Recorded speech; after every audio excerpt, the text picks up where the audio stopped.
inayojenga bomba la gesi Kisembule Mbagala aikaribisha kampuni ya CNOOC kushiriki duru ya 5 ya vitalu vya mafuta na gesi asilia. Hilo ni gazeti ya Machinga wameweka habari hiyo.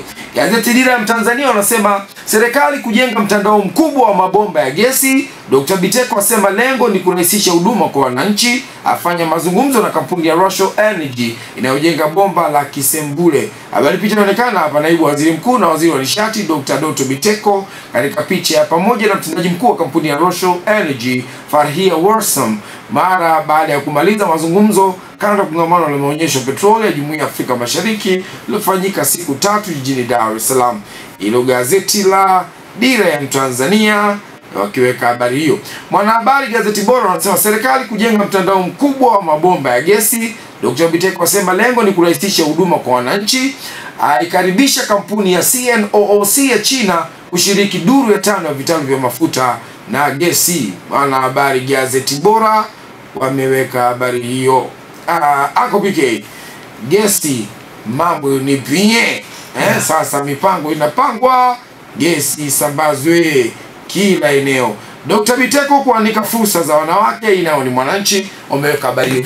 Weka maneno. Kwanza tuipongeze serikali ya awamu ya 6 kwa dhamira ya makusudi ya kuhakikisha kwamba mtandao wa gesi unaenea nchi nzima Tanzania.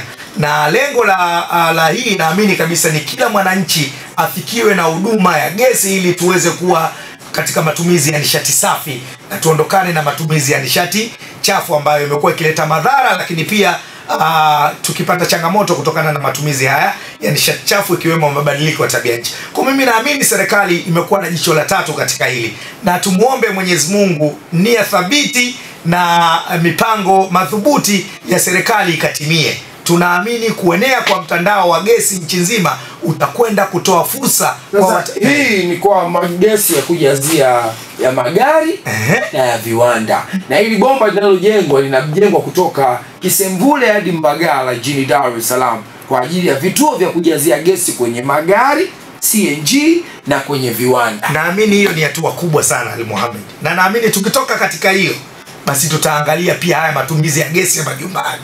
Lakini ni hatua kubwa ambayo inapigwa na serikali yetu, na ni lengo madhubuti kuona matumizi ya gesi na nishati safi yanaendelezwa. Tunaamini kwamba mama ni kinara wa harakati, lakini waziri Mheshimiwa Dr. Biteko naye amekuwa ni msaidizi wa mama katika kuhakikisha kwamba matumizi ya nishati safi yanaendelezwa katika taifa letu la Tanzania na bara la Afrika. Kwa mimi naamini kwa hiki ambacho kinaendelea tunakwenda kunufaika na matumizi ya gesi kuanzia masuala ya katika magari, na watu wanasema haiwezekani, lakini mimi naamini hili linawezekana.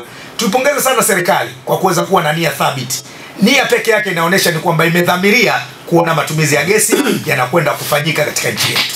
Kuna ni muhimu kuwa na ukomo wa viti maalum vya ubunge na udiwani. Ndio. Sikilizaji nani nimemuuliza vile. Ni muhimu kuwa na ukomo wa viti maalum vya ubunge na udiwani. Ali Mohamed kwa sababu ya ubunge, udiwani na baraza la wawakilishi. Ndio.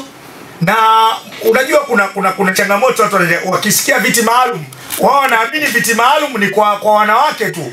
Lakini wapo wanaume ambao wanaingia kwa viti maalum.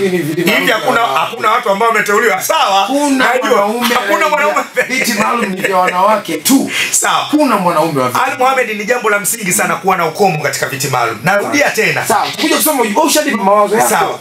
Mimi nasisitiza ni muhimu. Ni muhimu. Unasafirishaje mizigo wewe kutoka China, India, Dubai, Turkey au Marekani?